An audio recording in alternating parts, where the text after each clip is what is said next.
Hello everyone, welcome to Sita's fusion. ఈరోజు మన ఛానల్లో డ్రై చికెన్ రోస్ట్ రెసిపీ అయితే చూపించిపోతున్నా.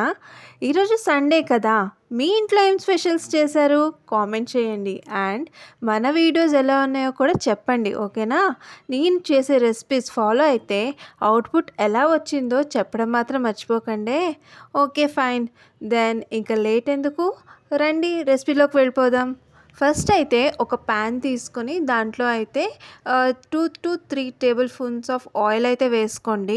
ఆయిల్ హీట్ ఎక్కాక 2 గ్రీన్ చిల్లీస్ అయితే వేసుకున్నాను నేను ఈ రెసిపీ కూడా ఐరన్ కడాయిలో అయితే చేస్తున్నాను అనమాట. ఈ ఐరన్ కడాయిని నేనైతే ఇండస్ వ్యాలీలో ఆర్డర్ చేశాను. క్వాలిటీ అయితే సూపర్ ఉంది. ఫ్రై అండ్ డీప్ ఫ్రైస్కి చాలా చాలా పర్ఫెక్ట్ ఆప్షన్ అనమాట. అండ్ మన హెల్త్కి కూడా చాలా మంచిది. యాక్చువల్లీ లేడీస్ అందరికీ హిమోగ్లోబిన్ అండ్ ఐరన్ లెవెల్స్ చాలా తక్కువగా ఉంటాయి. అలాంటప్పుడు కుకింగ్ అనేది ఐరన్ వెజల్స్లో చేస్తే కొంచెం బెస్ట్ అనమాట.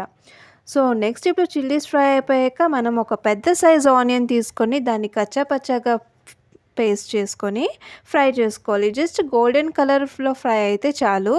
ఆనియన్ అనేది ఫైన్ పేస్ట్ అయితే చేయకండి, టేస్ట్ అనేది కొంచెం స్వీట్ వచ్చేస్తుంది ఫైన్ పేస్ట్ చేస్తే. ఈ కర్రీకి అయితే నేను 1.5 kg చికెన్ అయితే తీసుకున్నాను అనమాట. సో ఆ చికెన్ని ముందుగా నేను ఫస్ట్ నీట్గా వాష్ చేసేసి మళ్ళీ లెమన్ అండ్ పెరుగు వేసి ఇంకో 2 times వాష్ చేసి వడబుట్లో వేసి అయితే పెట్టాను. సో వాటర్ అంతా పోతుందని చెప్పి. ఇప్పుడు దానికేమో మనము నీట్గా అది వాటర్ అంతా పోయాక ఈ ఆనియన్స్ ఫ్రై అయ్యాకైతే ఆ చికెన్ అయితే వేసుకోవాలి దీంట్లో. సో ఈరోజు ఇంకా ఏమేమి వెరైటీస్ చేసుకున్నారు మీరు కామెంట్ బాక్స్లో తెలియజేయండి. ప్లస్ ఇంకేమైనా చికెన్ వెరైటీస్ కావాలంటే నాకు కామెంట్లో మెన్షన్ చేస్తే నేను పెట్టడానికి అయితే ట్రై చేస్తాను అనమాట. ఈ రెసిపీ అసలు చాలా ఈజీ అండి. బికాస్ చిన్నపిల్లల నుంచి పెద్దవాళ్ళ వరకు ఎవరైనా చేయొచ్చు.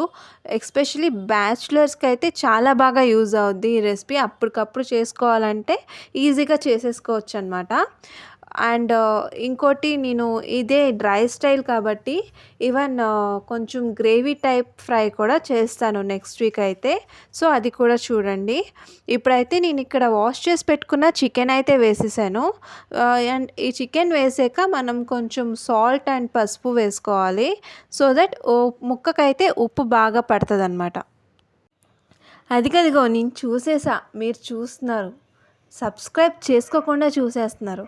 వ్యూస్ వస్తున్నాయి కానీ సబ్స్క్రైబర్స్ అయితే రావట్లేదు. ప్లీజ్ చూసేటప్పుడైతే సబ్స్క్రైబ్ చేసుకోవచ్చు కదా.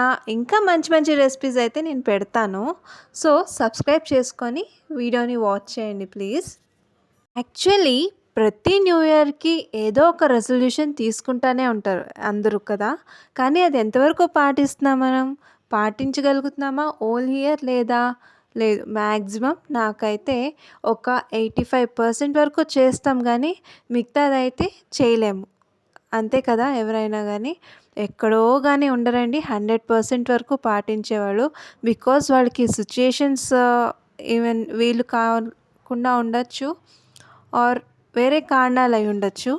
కానీ వాళ్ళు తీసుకున్న రిజల్యూషన్స్ని 100% అయితే పాటించలేరు, ఎక్కడో కానీ ఉండరు అనమాట అలా మొత్తం వాళ్ళు అనుకున్నది చేయడానికి. నేనైతే కన్సిస్టెన్సీ అనేది మెయింటైన్ చేద్దాం అనుకున్నా. లైక్ లైఫ్ స్టైల్లో ఎర్లీగా తినడం, బెడ్కి పడుకునే ముందు ఒక 2 hours ముందే డిన్నర్ని ఫినిష్ చేయాలని. కానీ అస్సలు కుదరట్లేదు. ఒక్కొక్కసారి వీలవుతుంది, ఒక్కొక్కసారి అయితే కుదరట్లేదు అనమాట. కానీ అది ఇంకో 2-3 daysలో పర్ఫెక్ట్గా నేను అనుకున్నది చేద్దామని అయితే ఫిక్స్ అయ్యాను అనమాట. ఏమవుద్దో చూడాలి. అండ్ మీరు మీ రిజల్యూషన్స్ని ఎంతవరకు పాటిస్తున్నారో నాకు కామెంట్ బాక్స్లో తెలియజేయండి. సో మనం రెసిపీలోకి వెళ్ళిపోదాం. టాపిక్ ఎక్కడికో వెళ్ళిపోయింది అసలు.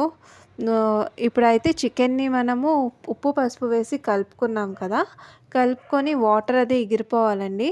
ఎగిరిపోయాక మనము చికెన్ వేయగానే వాటర్ అనేది నార్మల్గా వస్తుంది సాల్ట్ అది వేసాక కూడా.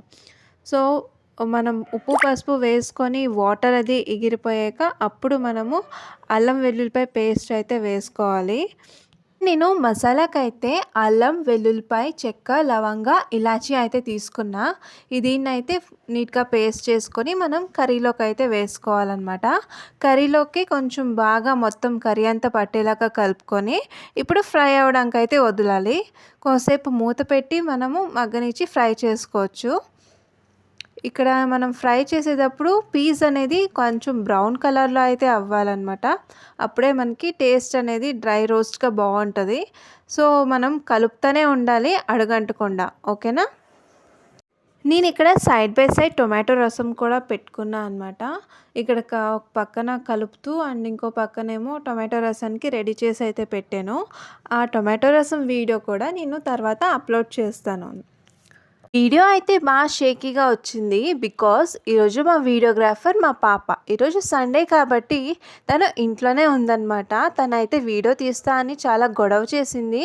సో తనకు కూడా కొంచెం అలవాటు అవుద్ది కదా అని చెప్పి నేను వీడియో తీయమని అయితే చెప్పాను. కొంచెం షేక్ చేస్తూ తీసింది. ఏమనుకోవద్దు, కాస్త అడ్జస్ట్ చేస్తూ చూసేయండి. అండ్ చికెన్ చూడండి ఇలా బ్రౌన్ కలర్లో వచ్చిందనమాట. ఫ్రై అయ్యాక బాగా ఇలా బ్రౌన్ కలర్లో వచ్చాక మళ్ళీ ఒకసారి మనం అయితే తిప్పుకొని బాగా కలుపుకొని అడుగంటింది కూడా చూసుకొని కొంచెం తీసుకొని అయితే మళ్ళీ మూత పెట్టి ఇంకోసేపు మగ్గనివ్వాలి. బాగా ఫ్రై అవ్వాలన్నమాట.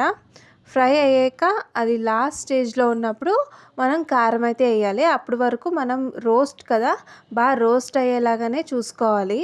ఎక్కువసేపు మనము కలుపుతూ ఉండాలన్నమాట అడుగంటనివ్వకుండా. సంక్రాంతి ఫెస్టివల్ అయితే వచ్చేస్తుంది కదా, అందరూ అన్ని ప్రిపరేషన్స్లో ఉన్నారు కదా. ఇల్లు దులుపుకోవడం అని అవని ఇవన్నీ అన్ని పనులు ఉంటాయి కదా మనకి ఇంట్లో. అండ్ మోరోవర్ ఇక్కడ ఆంధ్రాలో అయితే మంచి డిమాండ్ ఉందండి. ఎక్కడెక్కడి నుంచో వస్తారు సంక్రాంతి ఫెస్టివల్కి. ఎందుకంటే ఇక్కడ కోడి పందాలని పేకాట్లని చాలా ఎంటర్టైన్మెంట్ ఉంటుంది అనమాట. విలేజ్లో అయితే సంక్రాంతినే బెస్ట్ అనమాట. చాలా చాలా బాగుంటుంది ఇక్కడ. మంచి ఎంటర్టైన్మెంట్ ఉంటుంది అనమాట మనకి. సో నేను కూడా అంటే సంక్రాంతి ఫెస్టివల్కి అయితే నేను అసలు ఎక్కడికి వెళ్ళను, ఇక్కడే ఉంటాను. చాలా చాలా బాగుంటుంది. అండ్ ఎప్పుడు అక్కడి నుంచి చాలామంది ఇటు వస్తూ ఉంటారనమాట కర్ణాటక సైడ్ నుంచి. అయితే మనకి ఇక్కడ కర్రీ అయితే అయిపోవచ్చింది. లాస్ట్లో ఫైనల్లో ఉంది. ఇంకా కారం అయితే వేసేసుకొని ఇంకో 2-3 మినిట్స్ అట్లా స్టవ్ మీద ఉంచేసి తర్వాత దించే ముందు కొబ్బరి పొడి అండ్ కొత్తిమీర జల్లుకొని దించేసుకోవాలి. కొబ్బరి పొడి వేయడం వల్ల ఇక్కడ మంచి టేస్ట్ అయితే వస్తుంది అనమాట మనకి. చాలా బాగుంటుంది. కొబ్బరి పొడి వేసాక ఇంకో 2 మినిట్స్ అలాగా ఫ్రై చేసి కొత్తిమీర వేసుకొని దించేసుకోవాలన్నమాట. మీరైతే సంక్రాంతి ఫెస్టివల్ ఎలా సెలబ్రేట్ చేసుకుంటున్నారు, ఎలా ప్రిపరేషన్స్ అవుతున్నారు అయితే నాకైతే చెప్పండి. ఓకేనా. అండ్ సంక్రాంతి ఫెస్టివల్ది వీడియో వ్లాగ్ కూడా నేను తీసి పెడతాను, అందరూ తప్పకుండా చూడండి. అండ్ మీరందరూ కూడా మా ఊరికి రండి. సంక్రాంతి అయితే ఇక్కడ చాలా చాలా బాగుంటుంది అనమాట. ఫుల్గా ఎంజాయ్ చేయొచ్చు. అండ్ ఇక్కడ మనకి కర్రీ అయితే అయిపోవచ్చిందండి. అండ్ లాస్ట్ స్టేజ్లో ఉంది. మనం కోకోనట్ పౌడర్ అయితే వేసేసాను అండ్ కొత్తిమీర కూడా వేసేసి ఒక 2-3 మినిట్స్ అలాగా స్టవ్ మీద ఉంచి కలుపుకోండి. బాగా కలుపుకున్నాక ఇంక తెచ్చేయడమే. ఓకే ఫ్రెండ్స్, వీడియో అయితే చూసారు కదా. నచ్చితే లైక్ చేసి షేర్ చేసి సబ్స్క్రైబ్ చేసుకోండి. Thank you.